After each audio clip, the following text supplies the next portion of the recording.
On the news, Nigeria's Electricity Regulatory Commission fined Abuja Electricity Disco 200 million naira for overcharging customers. PDP National Working Committee rejects amended Rivers Caretaker Committee's list. And President Tinubu meets private sector business executives, pledges to boost economy.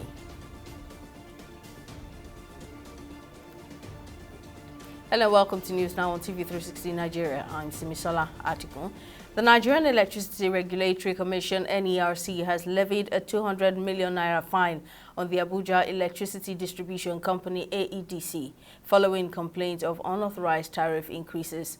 The fine comes merely 3 days after NERC raised electricity rates for customers classified under Band A. However, customers outside this category protested against being subjected to increased rates without meeting the 20-hour supply requirement as stipulated by the NERC. In response, NERC issued a statement on Friday disclosing the penalty imposed on AEDC for failing to adhere to customer band classification as directed. The Commission mandated AEDC to reimburse affected customers in bands B, C, D, and E for any overbilling and to provide token reimbursement by April 11, 2024. AEDC, acknowledging the billing discrepancies, attributed the issue to a system glitch and assured customers of swift resolution. The company pledged to rectify the errors and issue a public notice addressing the concerns raised by affected Band A customers. Meanwhile, reactions have continued to trail the hike in electricity tariff in Nigeria. Energy expert and executive director of Power Up Nigeria Civil Society Group, Adetayo Adegbinle, says the decision is the right one and will solve the funding challenges bedeviling the electricity sector in the country. He says it has become very clear that the government can no longer shoulder the huge subsidy burden in the sector and that the policy was stifling the growth of the industry. Almost everything from the macroeconomic indices has changed, and this tariff increase is just a follow-through, of such. I mean, the last tariff review that we are operating was done in December 2022, and as at then, the dollar rate was about 440. That was the rate that was used to set it. But since then, dollar has not been stable. We have issues. We have challenges with our inflation rates. We have challenges with the price of gas as well. So if all the indices that set the tariff, has not remained the same, all the inputs have not remained the same, why do we expect the output to remain the same? One thing that Nigerians also need to understand is that we are the system has kept that tariff since that December 2022 because government stepped in to pay subsidies, and the interesting part of it is that since December I have been like the one-man campaigner, saying it is not sustainable. Part of the, how will I put it, the results, of maintaining that subsidy is that we are not able to demand the quality of service that we should be getting because the prices we are paying is not cost reflective of the product that we are using. President Bola Tinubu has urged Gavi, the Vaccine Alliance, to collaborate with potential Nigerian vaccine manufacturers to ensure equitable access to life-saving vaccines for both children and adults. Speaking during a meeting with a delegation from Gavi, led by its Chief Executive Officer, Sania Nishtar, at the State House, President Tinubu says there is necessity of partnering on local vaccine production, particularly in light of challenges faced by developing countries, such as those affected by the COVID-19 pandemic and other infectious disease outbreaks. Highlighting Nigeria's potential in vaccine production, he directed relevant ministers to ensure the release of necessary funds for vaccine procurement, reaffirming Nigeria's dedication to contributing to the development of its healthcare program and collaborating with Gavi. I'm currently firming up my 180-day plan for the next 6 months.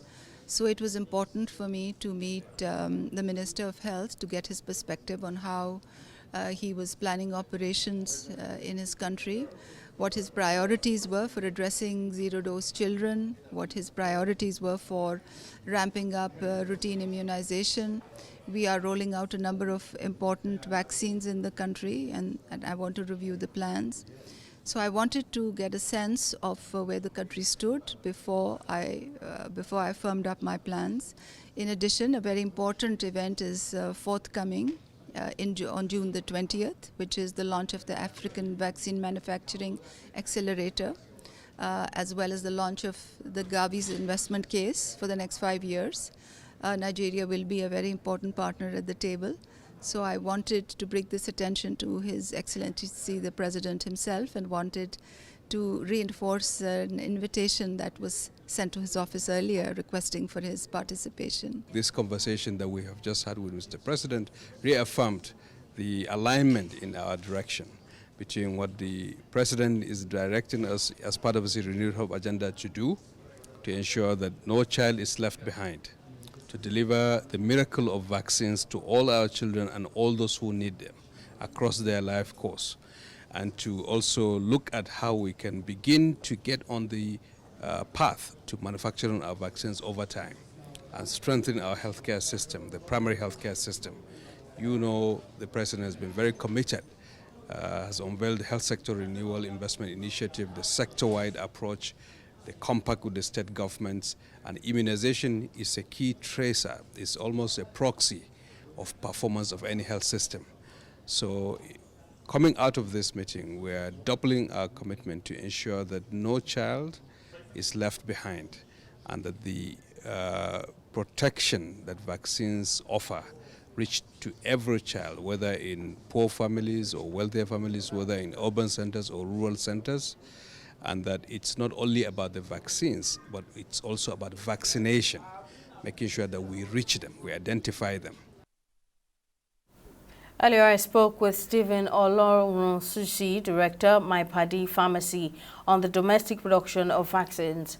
And I began by asking him if Nigeria currently has the capacity to meet the requirement needed for vaccine manufacturing. Both from the research angle to the development and the testing of the vaccine. So it's progression. So they have to have enough laboratory facility for the research, the development, and the testing. And also the manufacturing facility, the environment, the clear room. So it has to be so thorough, so clean. So for vaccine, because it has to be as pure as possible. It has to be as clean as possible. So it's not just a regular production. Yeah, it is a form of special production, quality control and assurance. So these are the required facilities that are necessary to have. So on the second one, does Nigeria have what it takes? As it stands, I would say no, but can we get there? Yes. So generally, I believe that as a country, we always get what we want if we want to. So as it stands, no, but based on what the president has said, if they want to, we can make plan for this, really. We can be intentional about getting these facilities well equipped, having laboratory facilities that can do the research and the development of these vaccines, and having a manufacturing facility that is well equipped, thoroughly equipped, that can do these things. Yeah. Now, given the challenges faced by developing countries in vaccine production, what are the potential barriers or obstacles that Nigeria may encounter in establishing local vaccine manufacturing capabilities? Okay, so like I started from the other side when we were asking for the technology and the facility required. So the number one thing is infrastructure.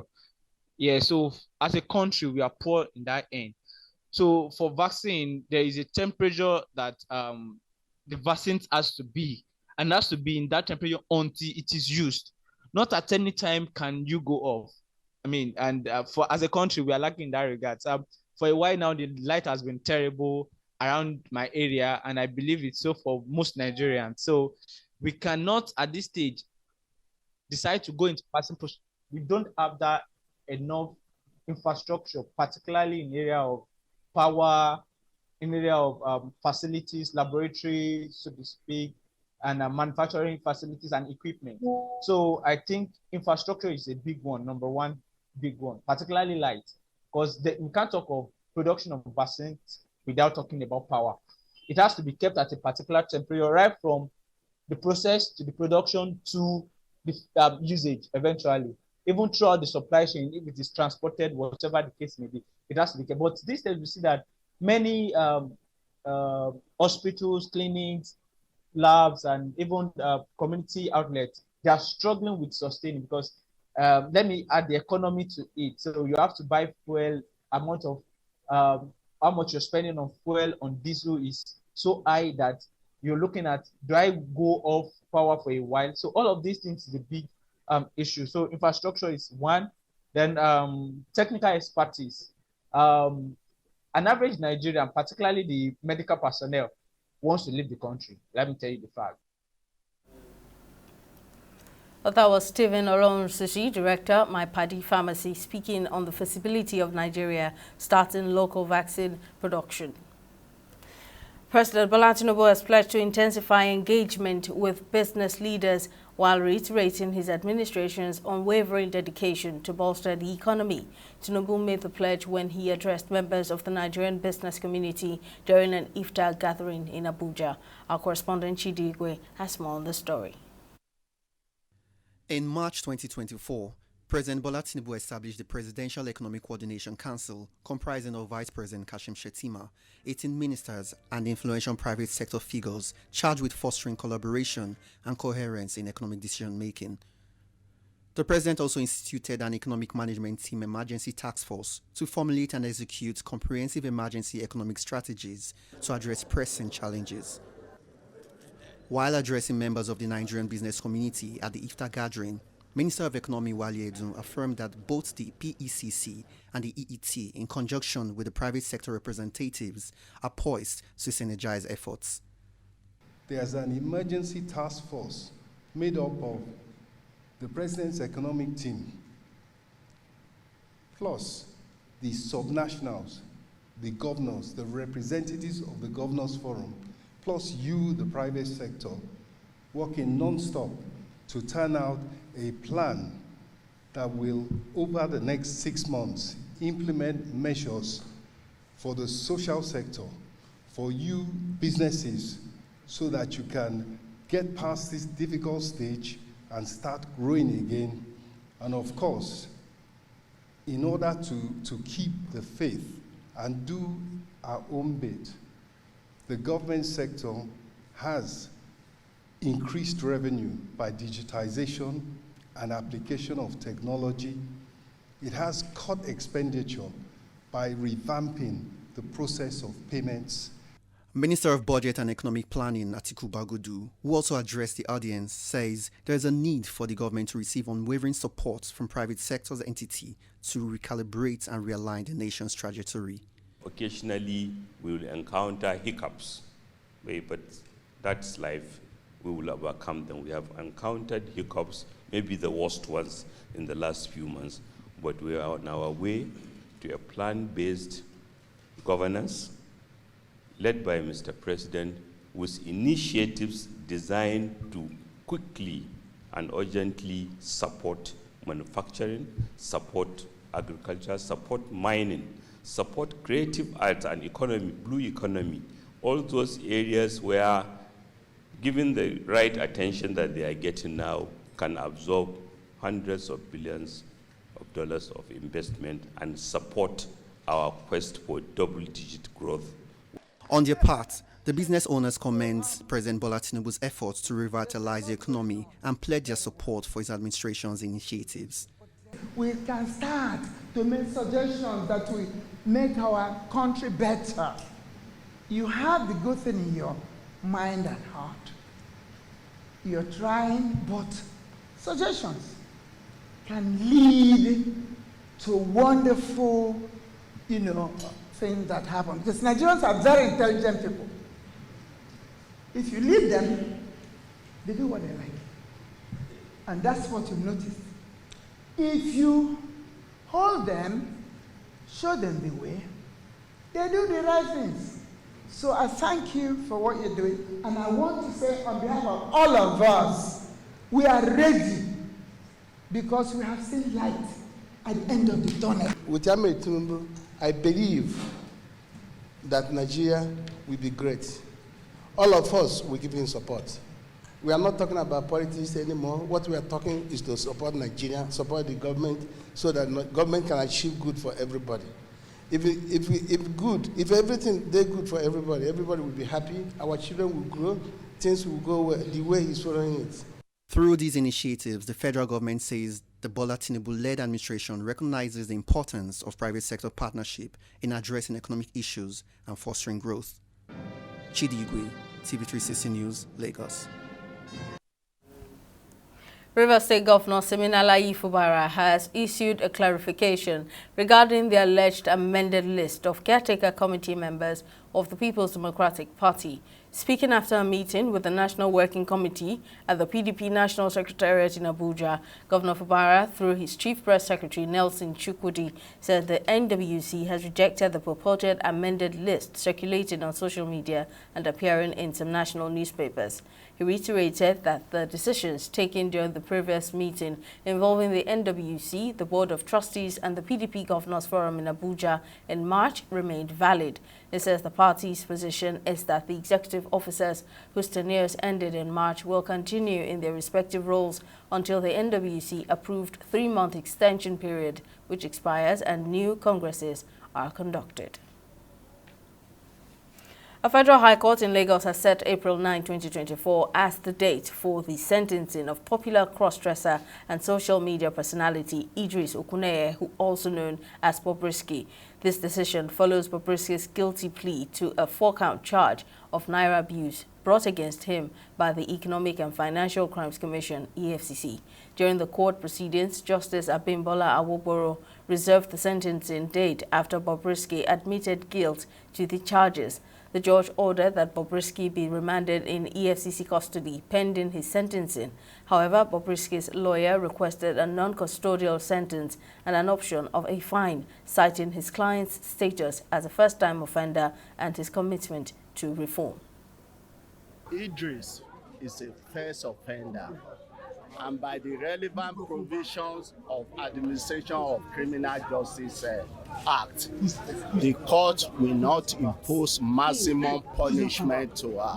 What is the punishment? 6 months or 50,000 fine, either of the two. And the EFCC, they've considered to fine. And they've even accepted the defendant's request to stop abuse of naira. So in all, we are not paid. The Honorable Court is the master of his court. So the adjournment is not unusual, but we have trust, confidence in the court that come Tuesday, 9th of April, justice will be done. We'll take a break here, but coming up, 4.7 magnitude earthquake hits New York and New Jersey in the U.S. We'll have details after the break.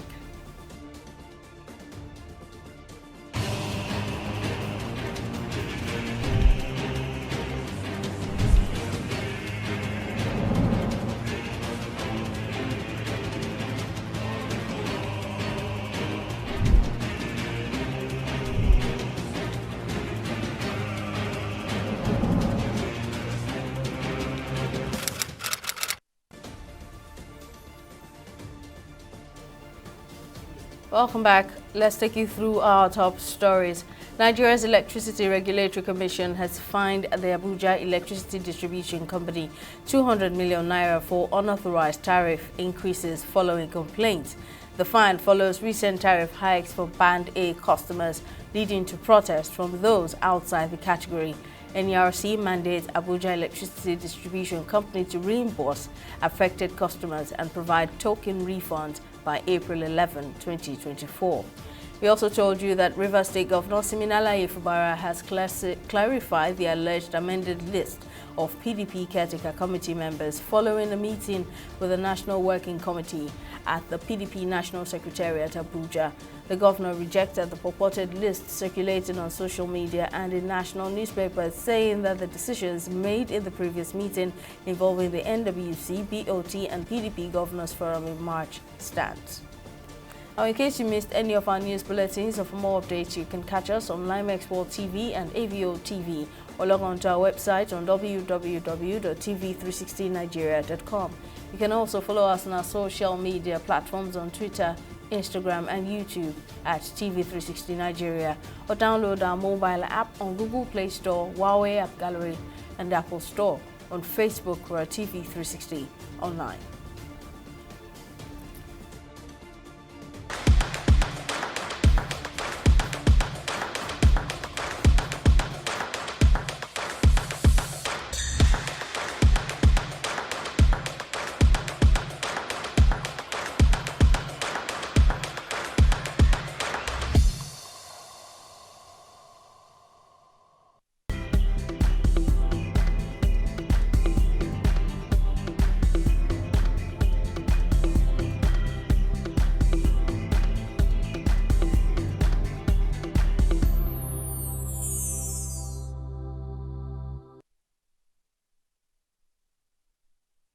Time for business news, and Joy Uchejim is on standby to give us the details. Over to you, Joy. Thank you, Simi. Now on business, President Bola Tinubu has commended Jim Obaze for his services as a special investigator as he concludes his probe on the activities of the Central Bank of Nigeria and related entities. In July 2023, Tinubu appointed Obaze, former Chief Executive Officer of the Financial Reporting Council of Nigeria, as a special investigator. Tinubu said the special investigator would also work on a comprehensive report on public wealth currently in the hands of corrupt individuals and establishments. On December 22, 2023, Obaze's team submitted a report titled Report of the Special Investigation on CBN and Related Entities to President Bola Tinubu, revealing fraudulent activities and malfeasance in Nigeria's Apex Bank. We'll take a short break and be back with stock market reports.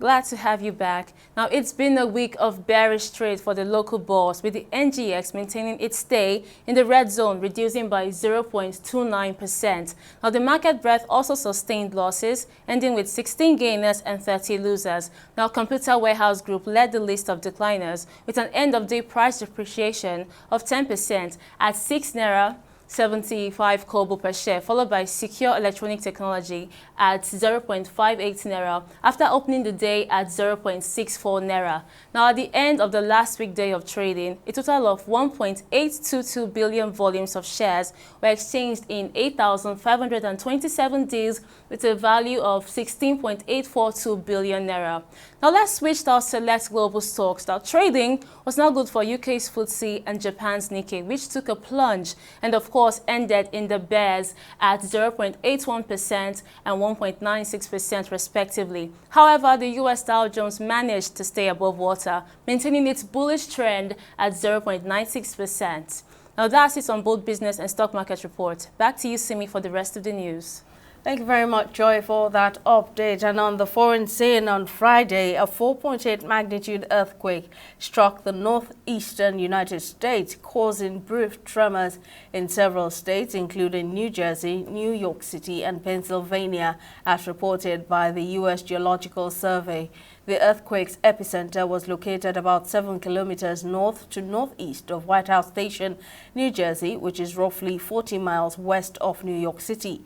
New York Governor Kathy Hochul and Pennsylvania Governor Josh Shapiro both said they are monitoring the situation for possible damage, while New Jersey Governor Phil Murphy says the state has opened its Emergency Operations Center. And on sports, three-time African Games champion and world record holder in the women's 100 meters hurdles, Tobi Amusan, will begin her Wanda Diamond League season in Xiamen on April 20. Amusan has been listed among 12 Olympic gold medalists and 27 world champions who will light up the spectacular Egret Stadium in Xiamen. The 26-year-old will face three resigning global champions in the sprint hurdles: Olympic champion Jasmine Camacho Quinn, world champion Daniel Williams, and world indoor champion Devon Charlton in her title defense. Amusan clinched the Wanda Diamond League title in Eugene, Oregon for the third consecutive year last September after finishing with an impressive season best of 12.33 seconds. Well, that's it on News Now. Many thanks for watching. See you next time.